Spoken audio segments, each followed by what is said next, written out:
नमस्कार, सीएनबीसी आवाज पर आप देख रहे हैं आवाज अड्डा और आपके साथ मैं हूं विपिन भट्ट। और आज फिर से बात होगी पश्चिम बंगाल की कि आखिर क्यों नहीं थम रहा है बवाल। पश्चिम बंगाल में बीरभूम हिंसा को लेकर बवाल बढ़ता ही जा रहा है। सड़क की लड़ाई अब विधानसभा तक पहुंच चुकी है। हालात इतने खराब हो गए हैं कि तृणमूल कांग्रेस और बीजेपी के नेताओं ने सदन को ही अखाड़ा बना लिया। बीजेपी का आरोप है कि जब उसके नेताओं ने विधानसभा में बीरभूम हिंसा के मुद्दे पर चर्चा की मांग की तो टीएमसी के नेताओं ने मारपीट शुरू कर दी। झगड़े के बाद स्पीकर ने बीजेपी के 5 सांसदों को सस्पेंड कर दिया, जिसे बीजेपी एक तरफा कार्रवाई बता रही है। मामला यहीं ठंडा नहीं पड़ा। टीएमसी के खिलाफ बीजेपी ने अपने तेवर तीखे कर दिए हैं और वो बीरभूम हिंसा के मुद्दे पर पीछे हटने के मूड में नहीं दिख रही है।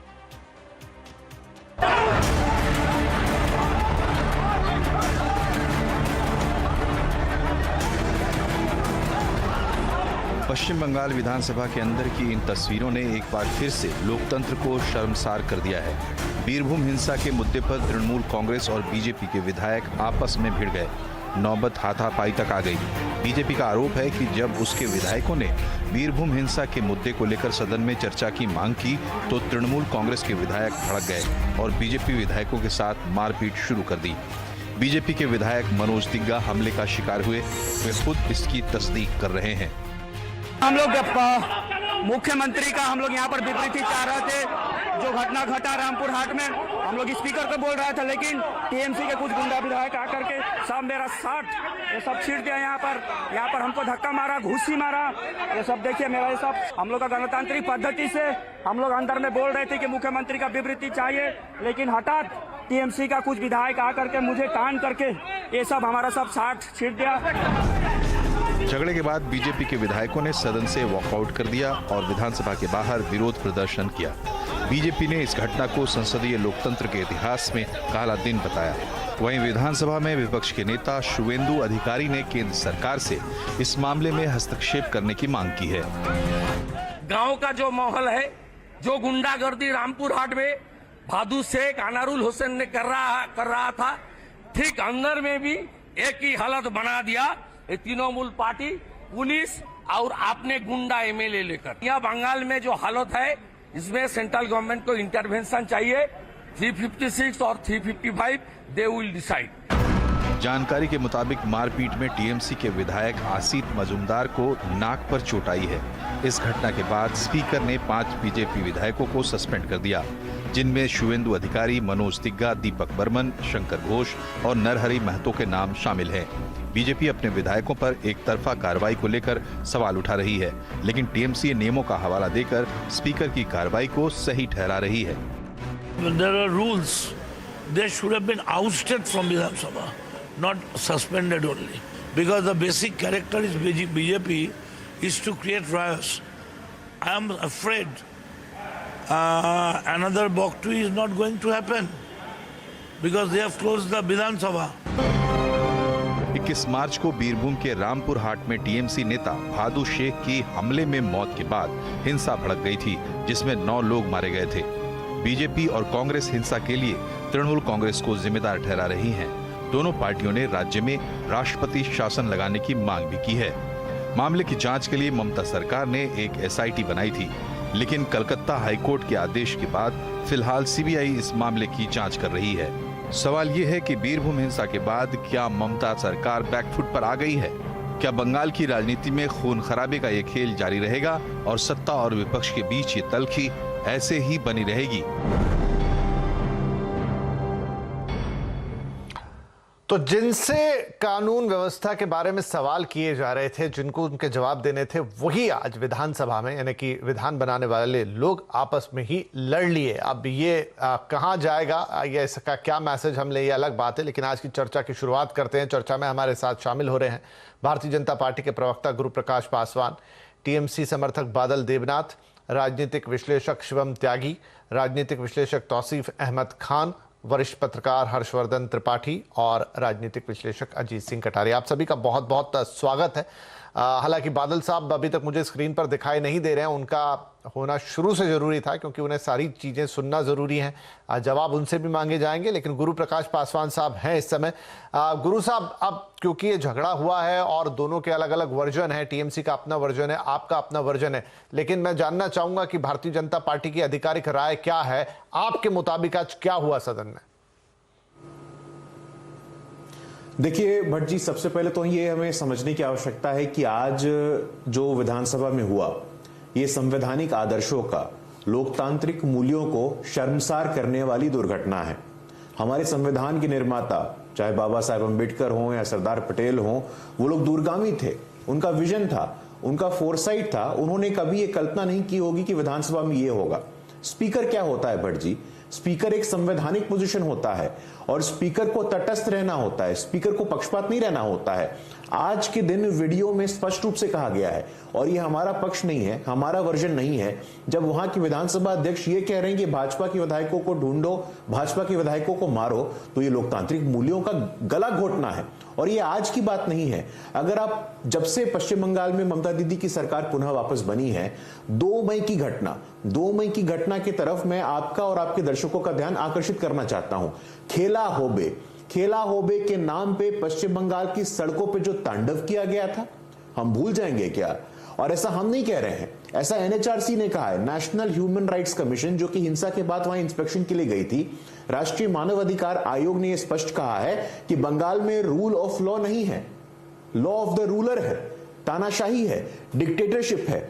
बंगाल में जो हाई कोर्ट है, कलकत्ता हाई कोर्ट ने इस मुद्दे का संज्ञान लेते हुए क्या कहा है कि बंगाल की सरकार पे हमें आस्था नहीं है, आपने जो एसआईटी बनाई है हमें उस पर आस्था नहीं है, आप सीबीआई को लेकर के आइए। जब एनएचआरसी जैसे संवैधानिक संस्थान को आपके आस्था नहीं है, आपकी न्यायपालिका को आपके ऊपर आस्था नहीं है, आपके लोगों को आपके ऊपर आस्था नहीं है, आपके जनप्रतिनिधि, और जनप्रतिनिधि का दोष क्या था? उनका दोष इतना ही था कि वो कह रहे थे कि एक स्वतंत्र और निष्पक्ष जांच हो। उससे क्या आपत्ति है? इस स्वतंत्र जांच से क्यों भागना है आपको? लेकिन इस प्रकार की हिंसा जो आज हाउस में हुई है, इसकी जितनी निंदा की जाए वो कम होगी। बीरभूम हम भूल गए हैं क्या? यही ममता दीदी थी ना, वो कह रही थी कि उत्तर प्रदेश में नहीं होता है। असंवेदनशीलता की पराकाष्ठा है विपिन जी। आप कहते हैं खांसी जुकाम, लोगों को, महिलाओं को, बच्चों को बाहर से बंद कर दिया गया, घरों में आग लगा दिया गया, ये खांसी जुकाम है। आप उत्तर प्रदेश से तुलना करती हैं। उत्तर प्रदेश में हमने देखा, पूरे देश ने देखा, इतना अच्छा चुनाव हुआ है, सफल चुनाव हुआ है। उन चुनावों के बाद कोई राजनीतिक हिंसा हुई है क्या? किसी विपक्षी पार्टी के लोगों की हत्याएं हुई हैं? कोई संस्थागत नृशंस हत्या, बलात्कार, लूटपाट हुआ है क्या? ऐसा नहीं हुआ है। तो आज जवाब आपको देना होगा। पश्चिम बंगाल की जनता, देश की जनता आपसे जवाब मांगती है, सिर्फ क्षमा नहीं मांगती है, आपसे जवाब मांगती है। राइट।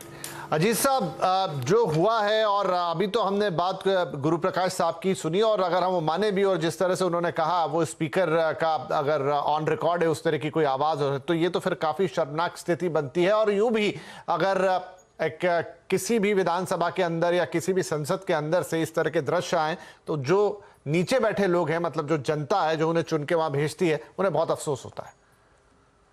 भाई बिल्कुल आपने सही कहा, ये बात ठीक है। वहां पर ये घटना जो हुई है वो शर्मनाक है, लेकिन एक मर्यादा होती है विधानसभा की। वहां पर अगर आप खड़े होकर के बेल में उल्टी सीधी हरकतें करोगे, गंदे नारे लगाओगे, तो स्पीकर को मजबूरन होकर के इस तरह की जो है व्यवस्था करनी पड़ती है। ये हर विधानसभा में आप देख लीजिए, किसी भी विधानसभा का इतिहास उठा लीजिए आप, चाहे उत्तर प्रदेश हो, राजस्थान हो, हरियाणा हो, कहीं पर भी इसी तरह की हरकतें होती है। तो विधानसभा का जो स्पीकर है उसकी एक जिम्मेदारी बनती है कि वो प्रॉपर तरीके से जो है विधानसभा की कार्रवाई चलवाए। और अगर विपक्ष के लोग, विपक्ष के कोई भी प्रतिनिधि अगर हंगामा करते हैं और बात सुनने को या मानने को तैयार नहीं होते, तो स्पीकर को इस तरह की कार्रवाई करनी पड़ती है। लेकिन जो भी ये घटनाएं हुई हैं वहां पर, चाहे वो हत्याकांड हुआ है, वो जघन्य अपराध है, उस तरह की हरकतें, उस तरह का हत्याकांड देश में कहीं भी किसी भी स्थान पर हमें माननीय नहीं है। ये बहुत ही शर्मनाक और बहुत ही जघन्य अपराध है। इसके लिए दोषियों को जितनी कड़ी सजा दी जाए वो कम है। और अब तो दूध का दूध और पानी का पानी हो जाएगा, क्योंकि माननीय हाई कोर्ट ने एक अच्छा फैसला दिया है कि सीबीआई जो है इसकी जांच करेगी, और सीबीआई निष्पक्ष जांच करके जो भी लोग इसमें शामिल हैं, चाहे वो पक्ष के हों चाहे विपक्ष के हों, हालांकि ये एक आपसी रंजिश का मामला है, वर्चस्व की लड़ाई है वहां पर। जी। जो ये अपना बहादुर शेख जो जिनकी हत्या हुई थी, उसके बदले में लोगों ने इस तरह की एक जघन्य हत्याकांड किया है, अपराध किया है। ये किसी भी तरह से माफी लायक या किसी भी तरह से स्वीकार्य नहीं है।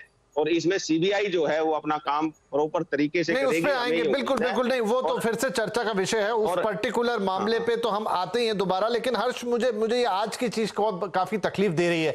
अब अंदर एग्जैक्टली क्या हुआ, इसकी सच्चाई तो बहुत, अगर आप फाइन ट्यून रिकॉर्डिंग देखेंगे तभी समझ में आपको आएगी कि किसने क्या बोला, क्या किसी ने भद्दे नारे लगाए, क्या जो टीएमसी के विधायक है फिर वो क्यों आए, अगर स्पीकर को दिक्कत थी तो वहां पर उनके मार्शल्स होते हैं, वो कार्रवाई कर सकते हैं ना। बहुत सारी छोटी बड़ी बातें हैं, लेकिन जो कुछ घटा अंदर, क्या वो बिना किसी हाथापाई के और शांति से नहीं हो सकता था? और अगर ये चीज हुई है तो ये क्या बताती है?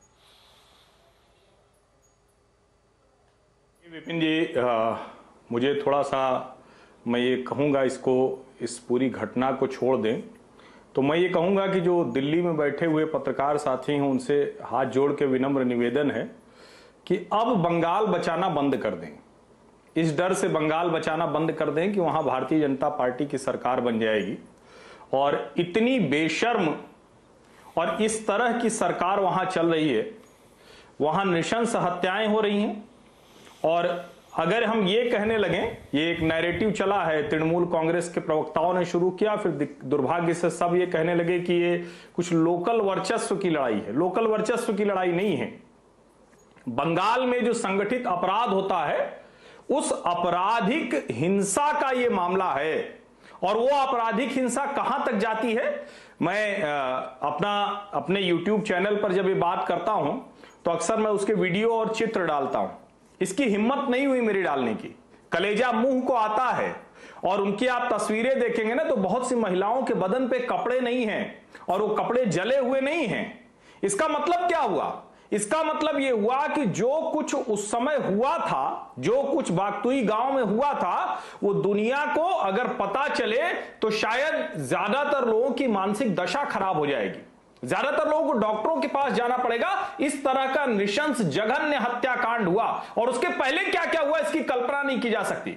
और ये सब के सब लोग मुसलमान हैं, सब के सब लोग तृणमूल कांग्रेस के हैं। लेकिन ये सेकुलर बीमारी से ग्रसित जो लोग हैं ना इस देश में, और ये सेकुलर बीमारी कितनी खतरनाक है कि इनका मुंह तब भी नहीं खुलता जब बागतुई में मुसलमान मर रहा है, इनका मुंह तब भी नहीं खुलता जब कुशीनगर में मुसलमान मर रहा है। और आज तक देश की किसी विधानसभा में, मैं इसको ऑन रिकॉर्ड कह रहा हूं, चेक कराइए, अपनी रिसर्च टीम से भी चेक कराइए और जितने पैनलिस्ट हैं चेक करके मुझे बता दें, एक भी विधानसभा में यह नहीं हुआ कि कानून व्यवस्था के मुद्दे पर चर्चा के लिए कोई विपक्ष कहे और उसके बाद विधानसभा में ही कानून व्यवस्था की स्थिति खराब हो जाए। इससे ज्यादा शर्मनाक कुछ नहीं हो सकता। और अगर विधानसभा अध्यक्ष को लगा कि जो विपक्षी विधायक हैं, जो नेता हैं, उनका व्यवहार बहुत खराब है, तो आपने जो सवाल में कहा कि बड़ा आसान था, मार्शल से निकलवा कर बाहर कर देते, क्या पटकी पटका कराएंगे? क्या विधानसभा में यह सदन की कार्रवाई होगी कि अच्छा ठीक है तुम्हारे पास कम विधायक हैं तो हम अपने विधायकों को दौड़ा देंगे कि मारो चलो देखते हैं क्या होगा? क्या ये होगा? और ऐसा नहीं कि पहली बार किसी विधानसभा में झगड़ा हुआ, लेकिन अलग अलग वजहें थी। हर बार विश्वास मत पे होता था, कभी किसी अध्यक्ष बनने पे होता था, कभी किसी और बात पे होता था। लेकिन पहली बार है भारत के इतिहास में कि एक राज्य की विधानसभा में कानून व्यवस्था की स्थिति पर चर्चा के लिए विपक्षी विधायक मांग कर रहे थे, वो भी नृशंस हत्याकांड। क्या क्या हुआ हम में से कोई नहीं जानता है। जिंदा लोग थे, वो लाशें बन चुके थे, उस पर चर्चा करने के लिए कहा तो वहां मारपीट हुई और उसके बाद विपक्षी विधायकों को ही निलंबित कर दिया गया। जब इतना कुछ कर रहे थे, उस बेशर्मी के बाद निलंबित करना बड़ा सामान्य सा होता है। लेकिन मैं निवेदन करूंगा कि कम से कम हम लोग ये चर्चा न करें, हम लोग उस नैरेटिव को नहीं पकड़े कि भारतीय जनता पार्टी सत्ता में आ जाएगी इसलिए सारे कुकर्म कम्युनिस्टों के और ममता बनर्जी के माफ होते रहने चाहिए। जी जी जी, शिवम त्यागी, तो यहां पर सदन में लात घूसे चले, हाथ खिंचाई हुई, और ये वाला पॉइंट जो अभी आप उठा भी रहे थे, और बीजेपी का भी ये आरोप है कि आपने एक तरफा कार्रवाई की। अगर आपको स्थगित निलंबित करना था तो बराबरी में करते, ऐसा तो हुआ नहीं। और तस्वीरें बता रही है कि वहां पर क्या हो रहा। मैं ये नहीं कह सकता कि किसने पहला मारा, किसने ज्यादा मजबूत मारा, किसने कम मारा, लेकिन जिस तरह की थी जो तस्वीरें हैं वहां तो साफ दिख रहा है कि एक गुत्थम गुत्ता है। तो फिर सिर्फ 5 विधायक बीजेपी के क्यों निलंबित? मैं तो विपिन जी स्तब्ध हूं, समझ में नहीं आ रहा कि वो जो आज मैंने विधानसभा में देखा ये कोई कबड्डी का मैच चल रहा था क्या? ऐसा लग रहा है प्रो कबड्डी लीग आ गया है और उसको बंगाल विधानसभा में खेला जा रहा है। कमाल की बेशर्मी हो गई है, ग्राउंड आपसे संभलता नहीं, जनता के बीच में आपसे लॉ एंड ऑर्डर की स्थिति संभलती नहीं, जनता के घरों में आग लग जाती है, लोग जिंदा भुन जाते हैं जो शायद सबसे क्रूअल मौत होती है, उसके बाद आप आकर कहती हैं कि कोई खांसी भी हो जाए तो ये तो बदनामी करते हैं बंगाल की। मतलब ग्राउंड पर लॉ एंड ऑर्डर की स्थिति आप सुधार नहीं सकते, विधानसभा में आप विधानसभा सुधार नहीं सकते। और मेरी बड़ी शालीनता के साथ टीएमसी के लोगों से और स्पीकर से निवेदन है, अगर वो देख रहे हैं कि भाई अगर आप कहते हैं कि भारतीय जनता पार्टी के विधायकों ने बदतमीजी या गलत भाषा का इस्तेमाल किया, तो जिस तरीके से संसद में, हमारे देश की संसद में वीडियो आया था, वीडियो दे दीजिए ना, दिखा दीजिए, बता दीजिए, उस रिकॉर्डिंग को आउट कर दीजिए, बता दीजिए गलती किसकी है। ये इतनी बुरी हालत सुरक्षा व्यवस्था की पश्चिम बंगाल में हो गई है और इतना इग्नोरेंट ममता बनर्जी हो गई है इस चीज को लेकर के जिसका कोई हद नहीं। आप मुझे एक चीज बताइए, एनएचआरसी, जैसा कि गुरुप्रकाश जी ने कहा, एनएचआरसी की रिपोर्ट्स क्या कहती हैं बंगाल को लेकर? क्या वो हिंदुस्तान का हिस्सा नहीं है? कोर्ट्स क्या कहते हैं, हाई कोर्ट्स आपके, क्या वो हिंदुस्तान का हिस्सा नहीं है? आप पर कोई विश्वास करने को तैयार नहीं है। अरे आपने प्रधानमंत्री बनना है, आपके अंदर एक मतलब इच्छा जागृत हुई है, वो ठीक है, लेकिन जिस राज्य की मुख्यमंत्री हैं आप, जिन लोगों ने आपको बनाया है, कम से कम उनकी जान की तो फिक्र कीजिए। मतलब आप बनना है प्रधानमंत्री और मुख्यमंत्री, लॉ एंड ऑर्डर कुछ है ही नहीं राज्य में। क्या नहीं हुआ पिछले 1 साल का अगर हम पूरा इतिहास उठाकर देखें तो आए दिन ये हंगामा हुआ है और किसी भी बात में जहां कोर्ट ने फटकार लगाई, एनएचआरसी ने फटकार लगाई, तमाम जगह पर यह चीज हुआ, एक भी दिन वहां की सरकार ने यह एक्नॉलेज नहीं किया कि हां हमसे गलती हुई या हम सुधार करेंगे। हर बार कह देते हैं कि ये तो बीजेपी वालों ने किया है, ये फलाना ने किया है, ढिकाना ने किया। ये नहीं चल सकता इस देश में।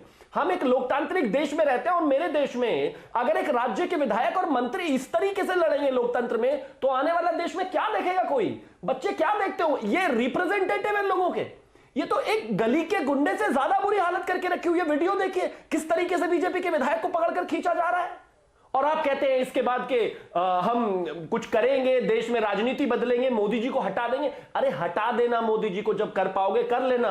कम से कम अपने प्रदेश में जिन लोगों ने आपको चुना है उनको सुरक्षा तो दे दीजिए। जिंदा लोगों को जलाया जा रहा है, जो सबसे क्रूअल मौत है, मैं फिर से कहना चाहता हूं, और आपके कान पर जू नहीं रेंग रही। कोर्ट को सुओ मोटो लेने पड़ रहा है, आपकी एसआईटी को कोई विश्वास करने को तैयार नहीं है। और अगर हर केस सीबीआई को हैंडल करना है तो पुलिस रखी क्यों हुई है? ममता बनर्जी को सिक्योरिटी देने के लिए या अभिषेक बनर्जी को सिक्योरिटी देने के लिए? ये जो हो रहा है, मुझे लगता है हिंदुस्तान के लोकतंत्र में सही में काला धब्बा है।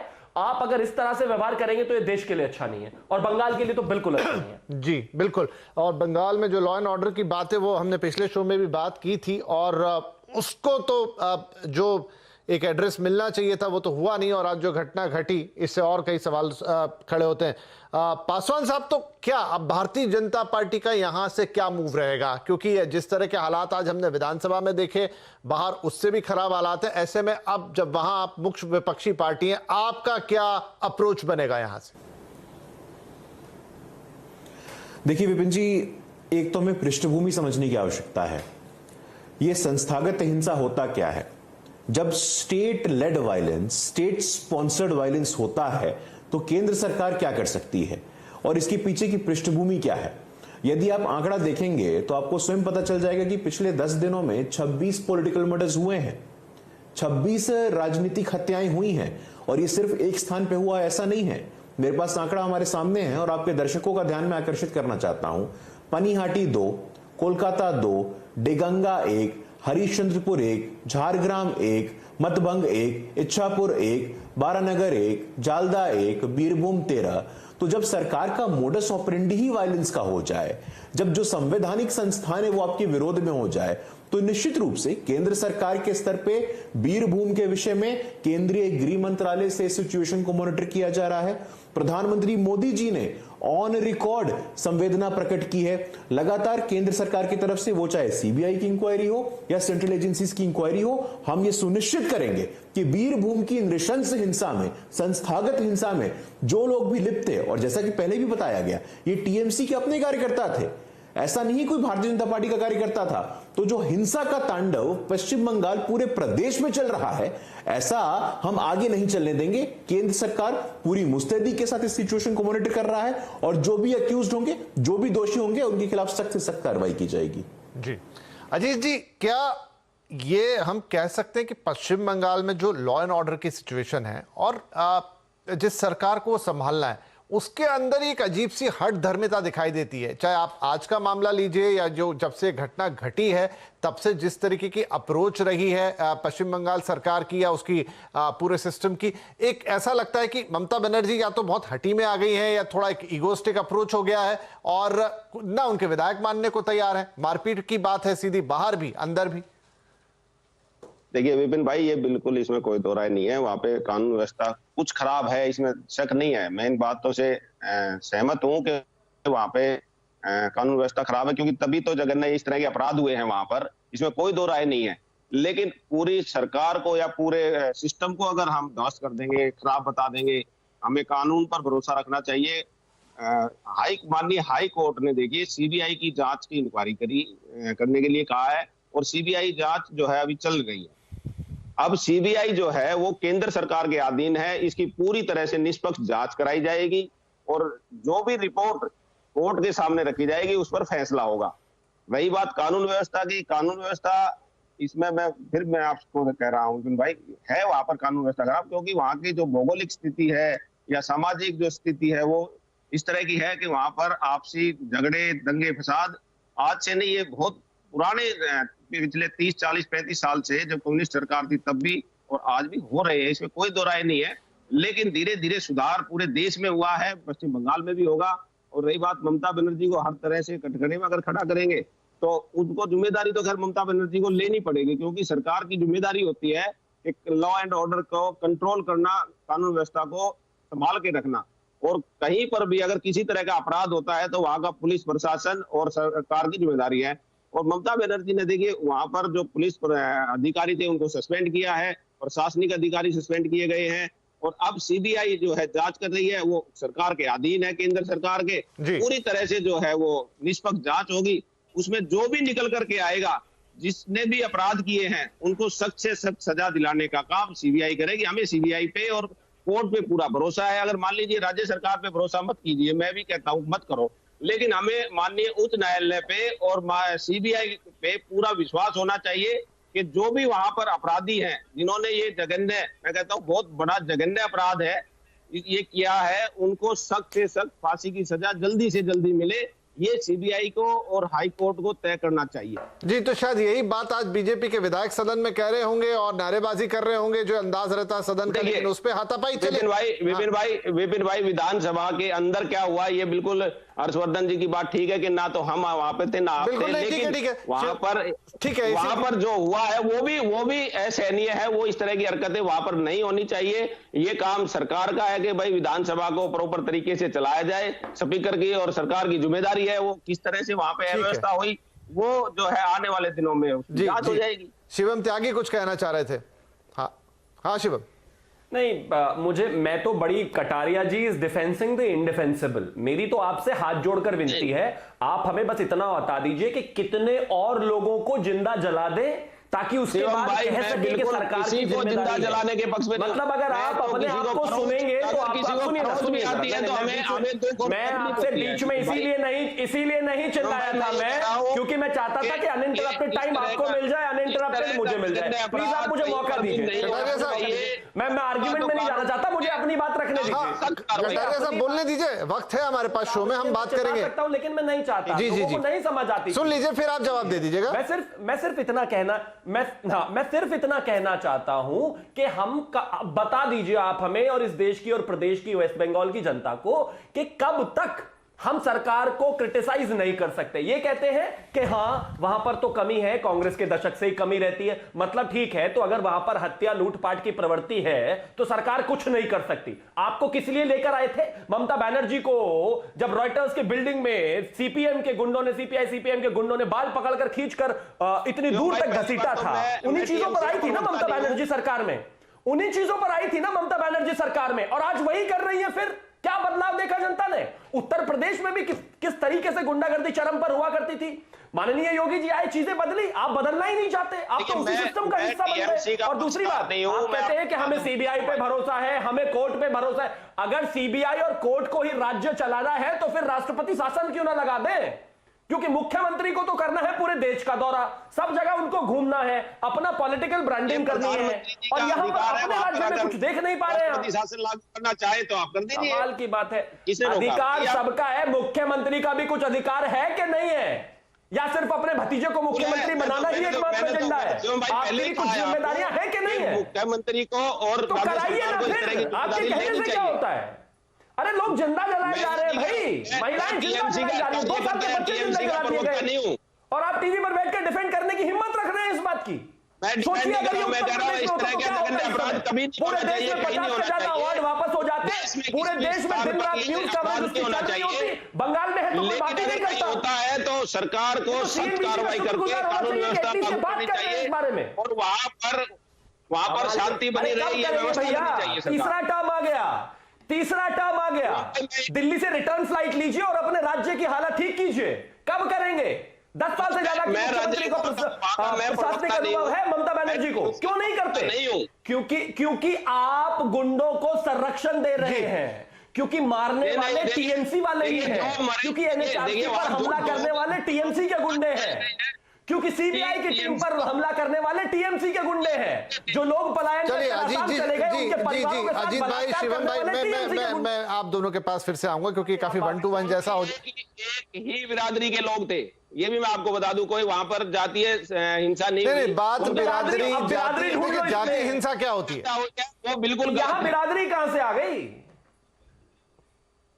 मैं कह रहा हूं कोई चलिए मैं मेरे पास और भी, मैं हर्षवर्धन जी के पास जा रहा हूं। हर्षवर्धन जी ठीक है, आते हैं कटारिया साहब, आपके पास भी आते हैं। हर्षवर्धन जी, क्यों, मतलब ये सवाल शायद हमने 50 बार रखा होगा डिबेट पर और इसके जवाब भी आप लोगों ने दिए, लेकिन पश्चिम बंगाल के साथ क्या इशू है? मतलब जब एक कम्युनिस्ट टाइम था तब भी हिंसा की राजनीति होती थी, ममता बनर्जी ने उसी अंदाज में जवाब देते हुए वो खुद सत्ता में आई, लेकिन ये चीज, एक ऐसा राज्य, ये बहुत बड़ी विडंबना है जिसके बारे में हम इतिहास में बचपन से, जब इतिहास की किताबें हाथ में आती तो स्वामी विवेकानंद की बात करते हैं हम, और इतना कि ये यहाँ पर जो जागरण है, यहाँ पे बेस्ट ब्रेन है रविन्द्रनाथ टैगोर है, और दूसरी तरफ उसी राज्य से इस तरह की चीजें, ये कितना अजीब सा एक तालमेल है। देखिए विपिन जी, बड़ी अच्छी बात आपने कही कि एक समय में देश को, और देश के एक समय में क्या, स्वामी विवेकानंद ने तो पूरी दुनिया में भारतीय हिंदू दर्शन के बारे में बताया, और वो भूमि आज ये कहती है। और मैं एक बात कहूं, बहुत ईमानदारी से मैं ये कहूंगा कि इसमें राजनीतिक दलों से ज्यादा जो दिल्ली में पत्रकार, विश्लेषक, समीक्षक बैठे हैं ना, उन्होंने आंख मूंदे रखी। वो पता नहीं क्यों, क्या वो चाहते थे। पहले समझ में आया कि इस देश में बड़े लंबे समय तक कम्युनिस्ट मानसिकता रहती थी पत्रकारों की और लोगों की, तो वो ये मानते थे कि भाई कम्युनिस्ट सरकार है, वो सरोकारों की सरकार है। और सरोकारों की सरकार करते क्या हुआ, आप सोचिए कि जो राज्य 60 के दशक में वो देश के औद्योगिक राज्यों में 5 नंबर के अंदर हुआ करता था, वो राज्य 70 के दशक से जब गिरना शुरू हुआ तो नीचे जाकर 15-20 के नीचे गया, और अब तो इस वक्त कहां चला गया होगा अनुमान नहीं लगा सकते आप, क्योंकि नंदीग्राम और सिंगूर का दाग वो अभी तक धोया नहीं जा सका है। भले ही ममता बनर्जी बीच बीच में अडानी के साथ फोटो खिंचाएं या किसी और को फोटो खिंचाएं, वो सब वो करती रहे, लेकिन छवि नहीं सुधर रही। क्यों नहीं सुधर रही? क्योंकि जो कांग्रेस के समय में शुरुआत हुई और दिल्ली में बैठे पत्रकार, बुद्धिजीवियों, समीक्षकों ने एक पता नहीं क्यों उस राज्य के साथ चिपका दिया कि वहां तो हिंसा की संस्कृति है।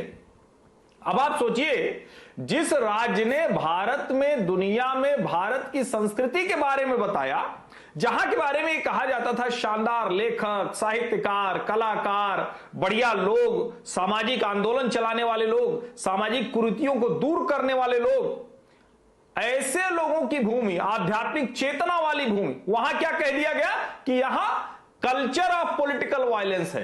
अब पहली बात तो संस्कृति जब कोई कहता है तो मुझे बहुत गुस्सा आता है, क्योंकि भारत में संस्कृति ऐसी हो नहीं सकती, इस शब्द से रिलेट नहीं हो सकता है। लेकिन दिल्ली में बैठे लोगों ने इसको कभी मुद्दा बनने नहीं दिया। अभी भी वो कह रहे हैं कि देखिए ये लॉ एंड ऑर्डर का छोटा सा मसला है बस, जबकि ये साफ साफ दिखता है कि संगठित तौर पर अपराध हो रहा है। आप सोचिए किसी एक पार्टी के दोनों समूह, और वो भी एक दूसरे को जलाकर मार डाले। आप सिर्फ कल्पना कीजिए, जलाकर मार डालें, और उसके बावजूद ममता बनर्जी जाए और जिस तरह का बयान उन्होंने दिया, यूपी, बिहार, राजस्थान, पंजाब, वहां के मामले लाके वो कहने लगी। और देश का अकेला राज्य जहां खेला होबे जो सिग्नेचर ट्यून बनती है, उसको गाते हुए लोग हत्या करते हैं, दुष्कर्म करते हैं, आग लगाते हैं, घर लूट लेते हैं, और दिल्ली की मीडिया चर्चा नहीं करती है। और वहां जो लोग बैठे हुए हैं, जो कलकत्ता से निकलते हैं, उनका और बुरा हाल है। वो तो ममता जी के सारे ऐसे जो कर्म हैं उस पर आंख मूंद लेते हैं। तो मुझे लगता है कि बंगाल के लोगों की समस्या ये नहीं है कि वो लड़ नहीं पा रहे, वो खूब लड़ रहे हैं। ये तो भला हो कि भारतीय जनता पार्टी वहां राजनीति में थोड़ी बड़ी ताकत बनी, तो अब कम से कम खबरें निकल कर आ रही। और मैं ये कह रहा हूं कि अगर लोकतांत्रिक तकाजे को ही देखें तो फिर इस हिसाब से भी 3 बार की सरकार के बाद अगर कोई नहीं रोक पा रहा है अपराध, नहीं रोक पा रहा है हिंसा, तो उस सरकार को क्या 1 सेकंड भी रहने का हक है? लेकिन कितने लोगों ने इस बात के लिए जंतर मंतर पर, प्रेस क्लब ऑफ इंडिया में, प्रेस काउंसिल ऑफ इंडिया में, दूसरे जगहों पर ऐसे मसलों पर कितनी बार आवाज उठाई? ये सबसे बड़ा सवाल है, और इसकी वजह से बंगाल उस दुष्चक्र से, उस विशेष साइकिल से बाहर नहीं निकल पा रहा। जी, तौसीफ खान साहब जुड़ गए हमारे साथ, थोड़ा लेट हो गए सर, आप आते आते चर्चा कम से कम आधी के आसपास पहुंच गई है। लेकिन बातचीत शुरू हुई जो आज हमने दृश्य देखे विधानसभा के अंदर, और उसके पीछे वो क्यों हुआ कि बीरभूम वाली घटना। लेकिन यहाँ जो मैंने अपना आखिरी सवाल लिया वो यही लिया, और उसको लेकर मैं आपके पास भी आता हूं कि बहुत अफसोस होता है एक ऐसा राज्य जहां पर हमने इतिहास देखा, इतना बढ़िया शानदार इतिहास, और जिसे कहें कि विवेकानंद का नाम वहां से आता है, रविन्द्रनाथ टैगोर का नाम वहां से आता है, एक क्रांति का हम कहें अंग्रेजों से जो जिसने लोहा लिया, तमाम कसीदे आप गढ़ सकते हैं लेकर पश्चिम बंगाल के लिए या बंगाल की उस भूमि के लिए। लेकिन जो अभी पॉलिटिकल वहां पर एक डिस्कोर्स है, या इस समय जो पूरी सिचुएशन है, एक महिला मुख्यमंत्री भी हैं और वो एक लंबे समय से अब तो वहां पर हैं, लेकिन जो हिंसा के जाल में ये पूरा प्रदेश लिपट गया, और बात हिंसा के जाल की नहीं है, चलिए मैं घटना की भी एक बात कहूं, लेकिन जो अप्रोच है वो बहुत अजीब सी है। नहीं, देखिए, जब ऐसा घटना होता है, इतना दुखद घटना होता है, तो एक स्टेट गवर्नमेंट को जो करना चाहिए वो सारी चीजें ममता बनर्जी गवर्नमेंट ने किया था। फौरन ही एसआईटी का गठन किया था, फौरन ही वहां के लोकल पुलिस को निलंबित किया था, 20 से ज्यादा लोग अरेस्ट हुए, फिर 2 दिन के बाद 3 दिन के बाद वो जायजा लिया गया, सारे अपोजिशन पार्टी आराम से वहां गए, वहां लोगों से मुलाकात किया, ममता बनर्जी ने खुद वहां जाकर के लोगों से मुलाकात किया और एश्योरेंस दिया लोगों को कि जो भी लोग इसके पीछे परपिट्रेटर्स हैं, जो भी कल्प्रिट हैं, उनके सख्त से सख्त कार्रवाई की जाएगी। पर ममता बनर्जी सर ये भी तो बोलती है कि देखिए वहां भी ऐसा होता है, यहां भी ऐसा होता है, यहां भी ऐसा होता है। वो ठीक है, सब जगह जो होता है उनके जवाबदार वो हैं जो जहां पर हैं, पर ममता जी अगर ये ना कह के इस चीज को हैंडल करें तो ज्यादा बेहतर नहीं होगा? नहीं, देखिए, ममता बनर्जी एक बहुत स्ट्रेट फॉरवर्ड लीडर है। अगर बीजेपी और सीपीएम और कांग्रेस ममता बनर्जी को पॉलिटिकली हराने में नाकाम रही, कि वोट ले, ममता बनर्जी के बंगाल के सारे लोगों ने ममता बनर्जी के झोली में सारा वोट डाल दिया, उनको वोट नहीं मिला, तो वो लोग अगर आकर के रामपुर हाट में एक दुखद घटना के ऊपर, लाशों के ऊपर में अगर राजनीति करना चाहेंगे तो ममता बनर्जी चुप बैठने वाली नहीं है, वो तो जवाब उसका देंगी, ये उनके नेचर में है। आप देखिए कि उन्होंने एक्शन क्या लिया, क्या लोकल पुलिस जिनके खिलाफ शुरू से ही जिनकी जिम्मेदारी बनती थी वहां पे कि इस तरह की घटना ना हो, क्या उनके खिलाफ एक्शन लिया गया? बिल्कुल लिया गया। क्या अरेस्ट किए गए? और वो भी अरेस्ट जिसमें खुद के भी अगर पार्टी के मेंबर्स अगर शामिल है तो उनको भी अरेस्ट होना चाहिए। क्या अरेस्ट हुए? जी हाँ, 20-21 लोग अरेस्ट किए गए। क्या हमने एसआईटी का गठन किया था? फौरन एसआईटी का गठन किया था, और उसके बाद जब कोर्ट का मांग हुआ कि आप सीबीआई को हाथ में दे दीजिए सारा इन्वेस्टिगेशन, तो सीबीआई के हाथ में दे दिया गया, और पब्लिकली स्टेटमेंट दिया ममता बनर्जी ने, मुख्यमंत्री ने, कि हम सीबीआई के साथ पूरा कोऑपरेशन करेंगे। वहां पे लोकल लोगों को जो रिलीफ देने की बात है कि हाँ 5 लाख रुपए का कॉम्पेंसेशन का चेक वहां पे दिया, घर बनाने के लिए 2 लाख रुपए का उन्होंने सहायता का वादा किया। तो जो एक जिम्मेदार स्टेट के मुख्यमंत्री को तौर पे उन्हें जो करना जी, तो चाहिए फिर उन्होंने किया। तौसीफ साहब, लेकिन आज ये विधानसभा राजनीति- में क्या हुआ? आज भी तो बीजेपी के विधायक यही मांग कर रहे थे। ऐसा क्या घटा कि मारपीट तक की नौबत आ गई? अब देखिए, आज का जो हादसा है ये तो सीधा सीधी समझ में आता है कि ये प्री प्लान्ड है। आप देखिए कि जब कोर्ट में मामला गया, कोर्ट ने सीबीआई को हैंडओवर कर दिया, तो अब तो कुछ मीडिया में बने रहने के लिए तो कुछ रहा नहीं। तो ये क्या कर सकते थे? ये आकर के हंगामा कर दिया असेंबली में। असेंबली में हंगामा क्या, दिन भर चर्चा हो रहा। लेकिन आप देखिए कि तो पासवान साहब, ये आपके ऊपर सीधा आरोप है कि आप सिर्फ इस मुद्दे को गर्म रखने के लिए ये सब कर रहे हैं। देखिए, ऐसा है कि 2-3 बातें हैं। अभी मैं सुन रहा था तौसीफ जी की बातों को, और ये बड़े सम्मान से बोल रहे थे कि एसआईटी का गठन किया, और ये बात शायद वो बोलना भूल गए कि इनके सरकार द्वारा जिस एसआईटी का गठन किया गया उसके ऊपर कलकत्ता हाईकोर्ट की भी आस्था नहीं है। तो आप खुद समझ जाइए, आप खुद समझिए इस बात को, जो स्टेट गवर्नमेंट का संवैधानिक दायित्व बनता है कि वो स्वतंत्र और निष्पक्ष जांच करे, कोर्ट को भी अपेक्षा नहीं है, कोर्ट को भी एक्सपेक्टेशन नहीं है। कोर्ट भी इस बात से अवगत है, कोर्ट भी इस बात को जानता है कि आप जिस एसआईटी का गठन करोगे वो पूर्वाग्रहों से ग्रसित रहेगा। कोर्ट को आपके ऊपर आस्था नहीं है। जो पिटिशनर है इस केस में बीरभूम में, और आपकी पार्टी से संबंधित ही पिटिशनर है, उस पिटिशनर को आपके ऊपर आस्था नहीं है। ये क्या बोल रहा है? ये आपके ऊपर एक रिफ्लेक्शन है कि आपका संवैधानिक मूल्यों पे, पारदर्शिता पे किसी प्रकार का कोई भरोसा नहीं है। सत्ता में बने रहने के लिए, सत्ता के मोह के लिए ये हिंसा का तांडव ठीक नहीं। और आपने एक और बात कहा कि हम लोग चुनाव हार गए थे। मित्र हैं आप मेरे, इस प्रकार से मैं बताता हूं कि भाई प्रिंसिपल ऑपोजिशन पार्टी कौन है वहां पे? आज भारतीय जनता पार्टी है। यही कांग्रेस, यही कम्युनिस्ट, जिनसे आपकी समझ होती है, जिनसे आपका समन्वय होता है। आप तो चुनाव में एक साथ आ गए थे। 3 से लेकर के लगभग 78-79 हमारे आज विधायक वहां चुन करके आए हैं। तो चुनाव हारना जीतना लगा रहता है, लेकिन उस चुनाव जीत के अंतर्गत आप इस प्रकार की हिंसा को संस्थागत करेंगे। आज किसी की आस्था पश्चिम बंगाल की सरकार पे नहीं है, और हम 2 मई को भूलने नहीं वाले हैं। आप लोगों ने खेला होबे के नाम पे जो तांडव किया है, पश्चिम बंगाल के कौन लोग थे जिनकी हत्याएं हुई थी? वो पश्चिम बंगाल की महिलाएं थी, पश्चिम बंगाल के पिछड़े समाज से संबंधित लोग थे, पश्चिम बंगाल के दलित भाई बहन थे, जिनका घर आप लोगों ने जला दिया। तो ये मोडस ऑपरेंडी जो है, और जो कल्चर ऑफ वायलेंस है, कल्चर ऑफ वायलेंस आप कह सकते हैं पुराना है, बंगाल ने इसका दंश झेला है। हमें आज भी याद है कि मरीज झप्पी मैसेकर हुआ था, जिसमें हजारों दलितों को जला दिया गया था। इसीलिए मुझे लगता है कि आप इस वायलेंस के कल्चर को आगे प्रमोट कर रहे हैं, इससे आपको बचना चाहिए। और आपको यह प्रयास करना चाहिए कि लोगों की आस्था आप में हो, लोगों की आस्था आपकी एजेंसीज में हो। जब कलकत्ता हाईकोर्ट को यह कहना पड़ रहा है कि सीबीआई को आना पड़ेगा, मुझे लगता है कि ये अपने आप में आपके सरकार के निष्पक्षता के ऊपर एक स्टेटमेंट। देखिए, कलकत्ता हाईकोर्ट में लोग फ्री हैं, वो अप्रोच कर सकते हैं। कभी भी कहीं पे लोग में आक्रोश होता है, जो पीड़ित होते हैं, ऐसे मौके पे इन्वेस्टिगेशन की जहां बात आती है, एक अकेला ऐसा केस नहीं है। डेली हर दिन कोई ना कोई मामले में सीबीआई इंक्वायरी या सीआईडी से हटा करके लोकल से हटा करके कोई जज मॉनिटर्ड इन्वेस्टिगेशन, ये बहुत आम बात है। ये कोई एक एक्सेप्शनल केस नहीं है कि उठा करके दी, क्योंकि कोर्ट के पास में जब पार्टीज आते हैं, अगर पार्टीज मानते हैं, मांग करते हैं कि मुझे सीबीआई इंक्वायरी चाहिए, कोर्ट उन्हें दे देता है केस के सर्कमस्टांसेस को देख करके। और इस पे ममता बनर्जी ने एक्सेप्ट कर लिया। अगर ममता बनर्जी चाहती तो ये अपील में जा सकती थी। स्टेट गवर्नमेंट ने उस कलकत्ता हाईकोर्ट के ऑर्डर के अगेंस्ट में नहीं गई, क्योंकि ममता बनर्जी का कॉन्फिडेंस है लोगों पे, और लोगों का कॉन्फिडेंस है ममता बनर्जी पे। उन्होंने बोला कि ठीक है, आपको सीबीआई चाहिए, आप सीबीआई ले लो। ममता बनर्जी तो उसको अपोज नहीं किया, अपील पे नहीं गए। तो इस तरह की बातें कहना, और ये क्या है कि हर वक्त कहना कि बंगाल का कल्चर, कोई हक नहीं है बंगाल के कल्चर को, बंगाल को तो कह करके बदनाम करना, ये बहुत गलत बात है। ठीक है, बंगाल मेरे ख्याल से गुरुप्रकाश पासवान ऑफ इंडिया, और ये वायलेंस कह करके आप शिवम और हर्षवर्धन तीनों ही हाथ उठा रहे। तो चलिए मैं माफ कीजिए, हर्षवर्धन के पास जाता हूं। जी हर्षवर्धन, क्योंकि हम कल्चर की बात आप ही से कर रहे थे, मैं जरा स्पष्टीकरण देना चाहता हूं। चलिए आप, हाँ ठीक है, पासवान साहब आप बोल लीजिए, फिर मैं जा रहा हूं हर्षवर्धन के पास। ये नहीं, देखिए, ये ट्विस्टिंग कर रहे हैं। ये कल्चर ऑफ वायलेंस, मैं कल्चर ऑफ वायलेंस बोला, कहीं भी बंगाल के कल्चर का उपयोग नहीं किया गया था। इसीलिए मुझे लगता है कि ये वर्ड ट्विस्टिंग करना ये आप लोगों के लिए ठीक नहीं है। और जहां तक कलकत्ता हाईकोर्ट की आप बात करते हैं, अम्फन साइक्लोन आया था।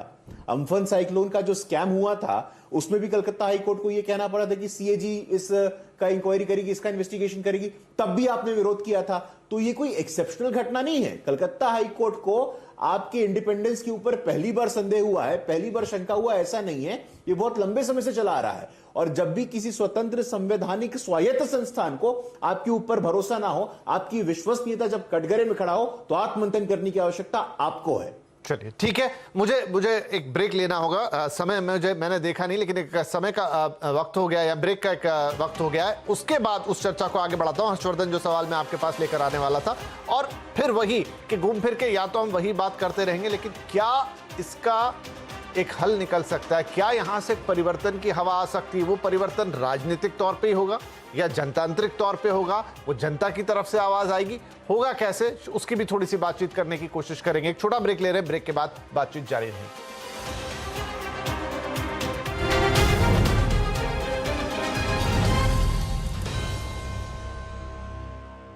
50 के बाद भी पाइए अच्छी सेहत पर पकड़। अब पेश है Star Health premier insurance policy, सदैव आपकी सेवा में।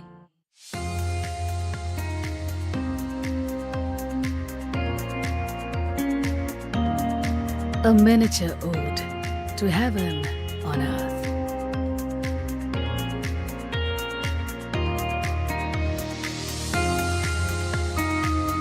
The brush sings the songs of a medieval art of making the best of everything.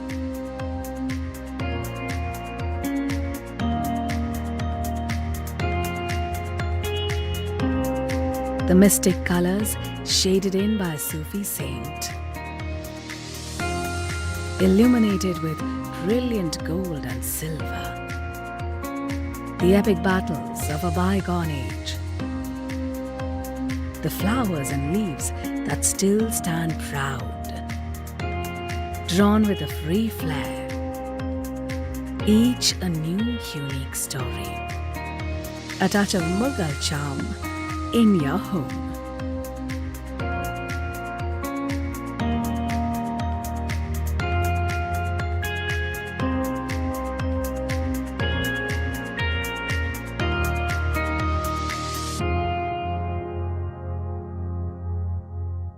Sonam wall clocks, दीवारों की धड़कन। काफी टाइम से मेरा इंक्रीमेंट सीढ़ी के पहले पड़ाव पे हो अभी तुम, कल टॉप पे होंगे। वो कल कभी नहीं आएगा दोस्त। आपकी सही कीमत समझने वाले हमेशा करते हैं सीधी बात, जैसे करता है IIFL finance. IIFL gold loan, branch में सोना दो, 5 मिनट में पैसा लो, ज्यादा लोन की रकम, झंझट सबसे कम। IIFL फाइनेंस, सीधी बात।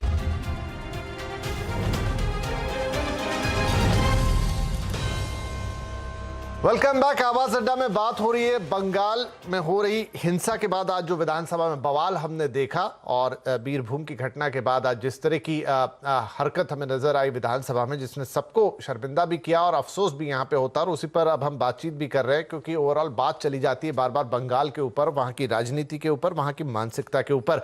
हर्ष जी, आप कुछ कहना चाह रहे थे, उसके साथ ही मैं ये सवाल भी जोड़ूं कि क्या यहाँ पे, अभी आपने थोड़ी देर पहले कहा कि अच्छा हुआ भारतीय जनता पार्टी आई और उससे हमें खबरें तो कम से कम पता चलने लग गई, चाहे भारतीय जनता पार्टी हो, कांग्रेस भी एक समय में वहां पर थी, अब कांग्रेस ने अपना जो हाल कर लिया वो एक अलग बात है, लेकिन राजनीतिक तौर पे ये राज्य इतना अलग कैसे है बाकी की? चाहे हम बिहार देखें, चाहे हम उत्तर प्रदेश देखें, ऐसा नहीं है कि वहां हिंसाएं नहीं होती, लेकिन हिंसा का जो रूप इस राज्य में देखने को मिलता है वो बिल्कुल अनपैरेलल है, अनप्रेसिडेंटेड है। भाई ऊर्जा को लेके बहुत वो भी रहते हैं ना, मतलब तो, लेकिन जिस तरह से ये उसके बाद फिर तो ये दिखाता है कि ये बहुत इंपॉर्टेंट था, और इस व्यक्ति ने जो है ना अब जाके हाथ गोल। हर्ष जी, हेलो हर्ष जी, शायद हर्ष जी तक हमारी आवाज नहीं जा रही है। हेलो, ठीक है, मैं उनके पास जाऊंगा। शिवम त्यागी जी, देखिए विपिन जी, सबसे पहले तो मैं एक चीज कहना चाहता हूं कि तौसीफ ने शुरुआत में कहा कि ममता दीदी चाहती तो अपोज कर सकती थी हाई कोर्ट के इस निर्णय को, और उन्होंने नहीं किया क्योंकि वो चाहती हैं फ्री एंड इंडिपेंडेंट इंक्वायरी। बहुत बहुत धन्यवाद पश्चिम बंगाल के लोगों की तरफ से, बहुत बहुत शुक्रिया। लोगों को जलाकर मारने के बाद आपने ये अपोज नहीं किया, अपनी स्टेट मशीनरी आप इसमें भी वेस्ट कर लेते थोड़ा पैसा, कोई बात नहीं, होना तो तब भी सीबीआई से ही था। दूसरी बात, आपको इलेक्शन से पोस्ट पोल वायलेंस पर लेकर चलता हूं। सीबीआई ने 3 एफआईआर रजिस्टर की थी, 2 मर्डर की और 1 महिला के साथ उसका बलात्कार से संबंधित। आप मुझे एक चीज बताइए, क्या ये स्टेट स्पॉन्सर्ड दंगे नहीं थे? ममता बनर्जी वो नेता हैं जिनको लेफ्ट की तरफ से जिस तरीके से उन पर अत्याचार हुए उनके साथ पूरा देश था। 1993 में इतनी बुरी तरीके से मारा पीटा गया था कि पूछिए मत क्या हालात हुई थी उनकी। लेकिन आप उसी को ही इनहेरिट करके राज्य में उसी को ही रेप्लिकेट कर रहे हैं और यहां पर बैठकर कहते हैं कि जो होना चाहिए था क्या वो नहीं हुआ। मेरा सवाल इतना सा है कि क्या पोस्ट पोल वायलेंस होना चाहिए था? इलेक्शंस के बाद जो आपके कार्यकर्ताओं ने गुंडागर्दी करी, लोगों के घर में घुसकर रेप किया, अगर आपने उसको एड्रेस किया होता, माना होता कि हाँ पोस्ट पोल वायलेंस हुआ है और सीबीआई तक नौबत ना आती, पुलिस ने खड़े होकर वहां पर बलात्कार कराया, अगर सिचुएशन वो ना बनती, तो क्या इन लोगों की आज इतनी हिम्मत होती कि घर के घर जला दिए गए होते? आप मुझे एक चीज बताइए, ये आप इनको जब तक शेल्टर देते रहेंगे इस तरह के केसेस होते रहेंगे। आप किसी घटना के होने के बाद उसका पोस्ट सिचुएशन को मैनेज करने में क्यों लग जाते हैं कि उसको सस्पेंड कर दीजिए, उसको बाहर कर दीजिए, ये एसआईटी गठित कर दीजिए। आप पहले से ही प्रिलिमिनरी मैनेजर्स क्यों नहीं लेते? क्यों नहीं पहले से पहले ही सुरक्षा व्यवस्था मजबूत की जा सकती? आपको आए दिन बंगाल में कभी बॉम्ब मिलने की खबर आएगी, कभी कहीं पे कुछ हो रहा है, कभी ब्लास्ट हो रहा है, कभी इस तरह की सिचुएशन हो रही है। आज तीसरी बार ममता बनर्जी चुनकर आई हैं और अगर अब भी ये हाल है तो माफ कीजिए, आप राज्य को चलाने में पूरे तरीके से इनकॉम्पिटेंट हैं। मैं बिल्कुल नहीं इस बात को कहता हूं कि आपने वोट्स नहीं जीते हैं, जीते हैं आपने, लेकिन जहां मसला लॉ एंड ऑर्डर का आता है तो आप उसको संभाल नहीं पाते क्योंकि आप उसका हिस्सा हैं। ये प्रॉब्लम नहीं है आपके लिए, आप इस गुंडागर्दी कराने के पीछे हैं। परेशानी वहां बहुत ज्यादा है। और इससे भी महत्वपूर्ण बात यहां पर यह है कि अभी कोई कह रहे थे कि वो जात बिरादरी की बात है, वो हिंदू है, मुस्लिम है। मैं कहता हूं कोई भी है, आप हर चीज में नंबर 1 क्यों हैं? गुंडागर्दी, अनारकी, लड़ाई झगड़ों में सबसे आगे क्यों हैं? क्या इसका कोई जवाब है? कोई जवाब नहीं जी, हमने एसआईटी का गठन कर दिया। मेरा मानना है जब तक ये हिंसा, जब तक वहां पर पॉलिटिकल चेंज नहीं होगा, बंगाल की स्थिति नहीं सुधर सकती, क्योंकि जो भी बंगाल की सत्ता में शीर्ष पर निकलकर पहुंचता है वो उसी प्रॉब्लम का हिस्सा बन जाता है। चाहे वो कांग्रेस के जमाने में रहे हो, चाहे कम्युनिस्टों ने तो एक्सट्रीम ही कर दिया था और उसके बाद आज ममता बनर्जी आई जिनसे शायद बंगाल की जनता ने उम्मीद लगाई होगी, लेकिन कोई बदलाव नहीं हुआ। एज इट इज सिचुएशन ऐसी है, इनफैक्ट और वर्स हो गई है। मैं कहता हूं ये जो विधानसभा वाला हुआ है ये तो हिंदुस्तान में कहीं नहीं हुआ। ये यहां पर अगर दिल्ली में देखें तो संसद में संजय सिंह चढ़ जाते हैं, मार्शल्स को मारते हैं, पीटते हैं, हंगामा करते हैं और फिर उसके बाद आज विधानसभा में सिचुएशन, अभी हाथरस में देखा था मैंने डेरेक ओब्रायन किस तरीके से एकदम जो है यूसेन बोल्ट की तरह भागे भागे जा रहे थे कि मुझे परिवार से मिलना है। कहां है वो डेरेक ओब्रायन? क्यों नहीं जाके मिलते उन लोगों से? क्यों नहीं बात करते कि ये क्या सिचुएशन खराब हो गई है? मुझे लगता है पहले अपने घर पर साबित कीजिए कि आप एक अच्छे नेता हैं, उसके बाद देश भी आपको स्वीकार करेगा। मैं यहीं से जाता हूं, कटारिया ठीक से चला नहीं पा रहे लेकिन चाहिए आपको पूरा देश। कटारिया साहब, यही बात की ममता बनर्जी जो वक्त वक्त पे बात करती रहती हैं, हाल फिलहाल में उन्होंने कांग्रेस को उस मामले में घेरा कि अब इनका वक्त खत्म हो गया है और देश को एक अलग लीडरशिप चाहिए जिसमें वो शायद एक तरीके से खुद को प्रोजेक्ट कर रही है। तो आप बंगाल के लिए ही कुछ उस तरीके से नहीं कर पा रहे तो पूरा देश आपको कैसे एक्सेप्ट करेगा? विपिन भाई देखिए, मैं ये नहीं कह रहा हूं कि भाई ममता बनर्जी क्या कर रही है या नहीं कर रही है कुछ। मैं एक बात कह रहा हूं कि वहां जो दंगे हुए हैं, जो आपस में गैंगवार में जो दंगे हुए हैं, उसके लिए सरकार ने क्या किया ये देखने की बात है। वहां पर अभी तोसी भाई ने बताया कि एसआईटी गठित की गई, उसके बाद हाई कोर्ट ने अपना फैसला सुनाया कि भाई इसमें सीबीआई जांच होगी। लॉ एंड ऑर्डर की प्रॉब्लम थी तो वहां के लोकल जो अधिकारी थे वो सस्पेंड कर दिए गए और आगे अगर इस तरह की घटना ना हो इसके लिए अच्छे अधिकारी वहां पर लगाए जाएं, ये ममता बनर्जी ने तय किया। और अगर इस तरह का कल्चर को अगर हम बदनाम करेंगे, बंगाल के कल्चर को, बंगाल का कल्चर देखिए, अच्छे अधिकारी चुनाव के बाद में जो हिंसा हुई उसमें कल्चर किसने कहा? लोग माइग्रेट करके आसाम नहीं, ये हर बार की की सिचुएशन नहीं हो सकती ना, आप पूरे देश को मूर्ख नहीं बना सकते ना। देखिए अधिकारी, अगर आपके पास अच्छे अधिकारी थे तो पोल जब हिंसा हुई आपने तब क्यों नहीं लगाए? लगाना एक तरफ तो खड़े नहीं, चुनाव आयोग का काम नहीं है वो। एक तरफ तो आप गुंडा के साथ खड़े होकर लोगों को बलात्कार कराते हो, लोग माइग्रेट कर जाते हैं, दूसरी तरफ आप उसको एक्सेप्ट नहीं करते, फिर आकर आप कहते हैं कि हमने अच्छे अधिकारी लगा दिए। वो अच्छे अधिकारी कहां चले जाते हैं जब ये घटनाएं होती है? एसआईटी आपकी नहीं चाहिए जी। तो मैं हर्ष, क्योंकि समय कम बचेगा, हर्ष मैंने जो सवाल आपसे पूछा था शायद मेरा ऑडियो आप तक नहीं पहुंचा उस वक्त, तो ये था कि हमने ऐसा नहीं है कि बाकी के राज्यों में एकदम अमन शांति है, हम उत्तर प्रदेश में भी देखते हैं, बिहार में भी देखते हैं, कुछ दक्षिण के राज्यों में भी देखते हैं हिंसा होती है, केरल के भी एग्जाम्पल हमारे पास है, लेकिन जिस तरह की राजनीतिक हिंसा बंगाल में होती है वो अनपैरेलल है। नहीं विपिन जी, मुझे तो बड़ा आश्चर्य हो रहा है कि लोग यहाँ कह रहे हैं कि बंगाल के कल्चर पर तो कोई बात ही नहीं कर रहा है। बात हो रही है उस हत्या हिंसा की, और मैं उसको कल्चर तो मानता ही नहीं हूं। ये तो कम्युनिस्टों ने नैरेटिव खड़ा कर दिया कि पॉलिटिकल वायलेंस का कल्चर है। अब जरा ये बताइए, मैं छोटे छोटे सवाल पूछ रहा हूं, इसका जवाब किसी सुधी जन के दिमाग में आ जाए तो जवाब दे दीजिएगा, जनता भी सुन लेगी। देश में कौन सा राज्य है स्वतंत्रता प्राप्ति के पश्चात जहां मन की पार्टी को या सत्ताधारी पार्टी को वोट न देने की वजह से लोगों को अपना घर बार छोड़कर दूसरे राज्य में जाना पड़ा हो? देश में कौन सा ऐसा राज्य है जिसमें जितने चरण में चुनाव उतने चरण में हिंसा, फिर वो केंद्रीय बल हो, पत्रकार हो, नेता हो, कोई भी हो?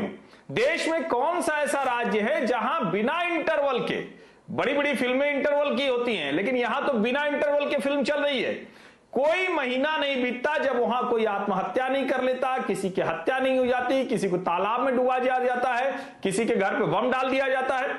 देश में कौन सा ऐसा राज्य है जहां अवैध हथियारों का इतना जखीरा मिलता है? देश का कौन सा ऐसा राज्य है जहां लगातार जितने टेररिस्ट ऑर्गेनाइजेशन है, इस्लामिक टेररिस्ट ऑर्गेनाइजेशन, उनके लोग पकड़े जाते हैं? देश में कौन सा ऐसा राज्य है जहां की मुख्यमंत्री वो कहती है कि देखिए खेला होगा? आज तक मुझे बताइए इनमें से किसी सवाल का जवाब अगर किसी राज्य में आपको फिट बैठता हो। और इतना ही नहीं, यहां तो ये स्थिति थी, आप बुरे से बुरे राज्य में, बिहार में बहुत जंगल राज था लालू जी के समय में, निश्चित तौर पर था, लेकिन कभी ऐसा नहीं हुआ कि दूसरी पार्टी का राष्ट्रीय अध्यक्ष चुनाव प्रचार करने जाए और उसके काफिले पर हमला हो जाए, बॉटल से, पत्थर से। ये कभी हुआ क्या?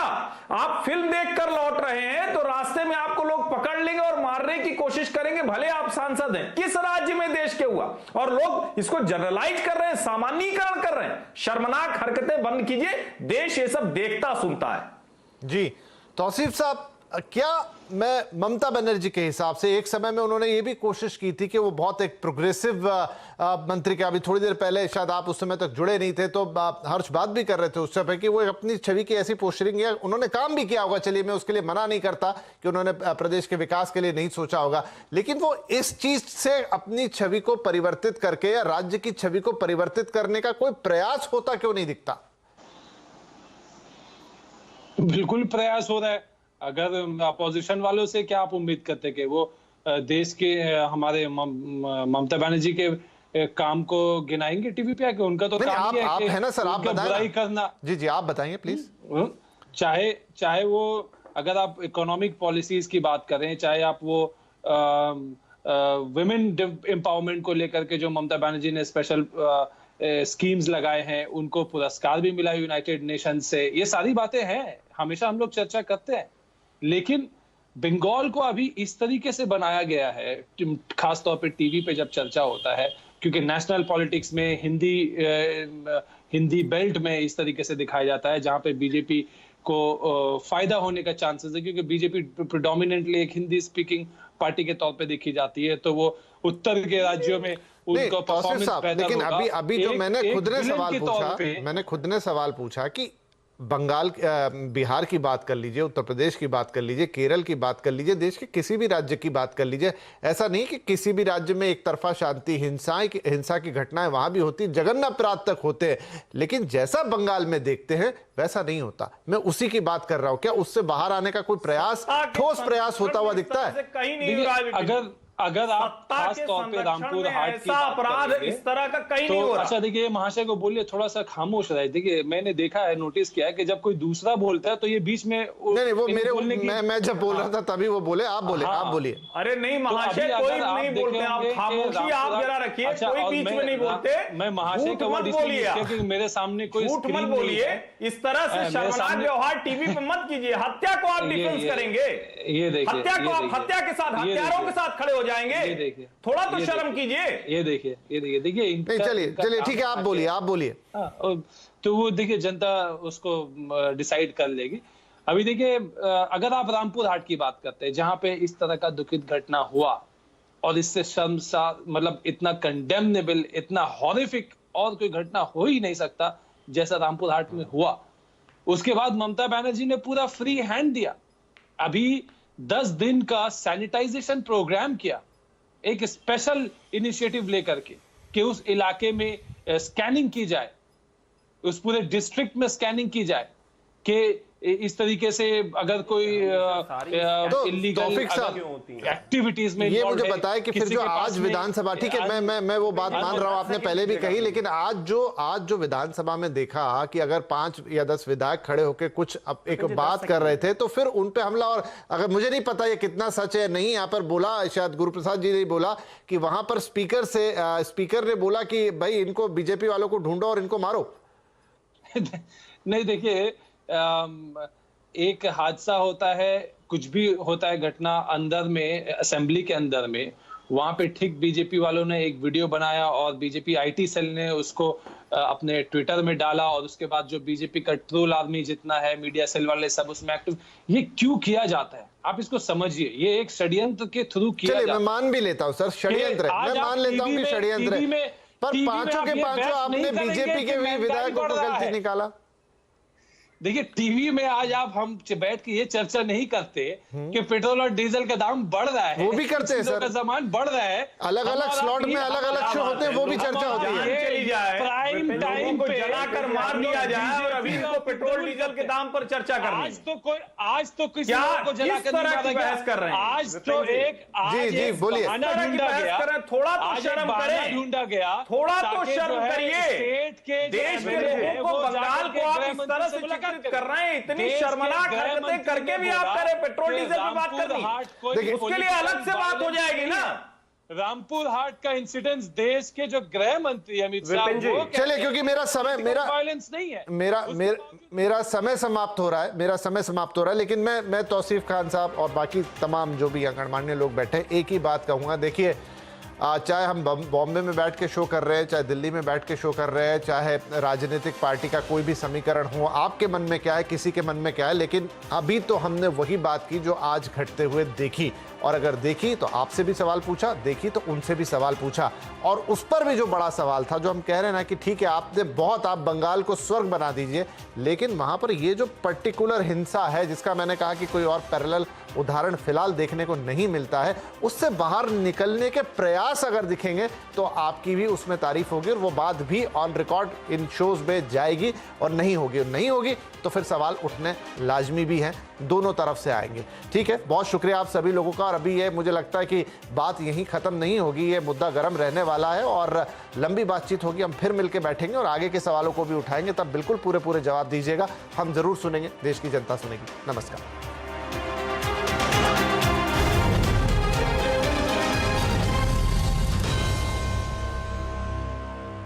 हर उम्र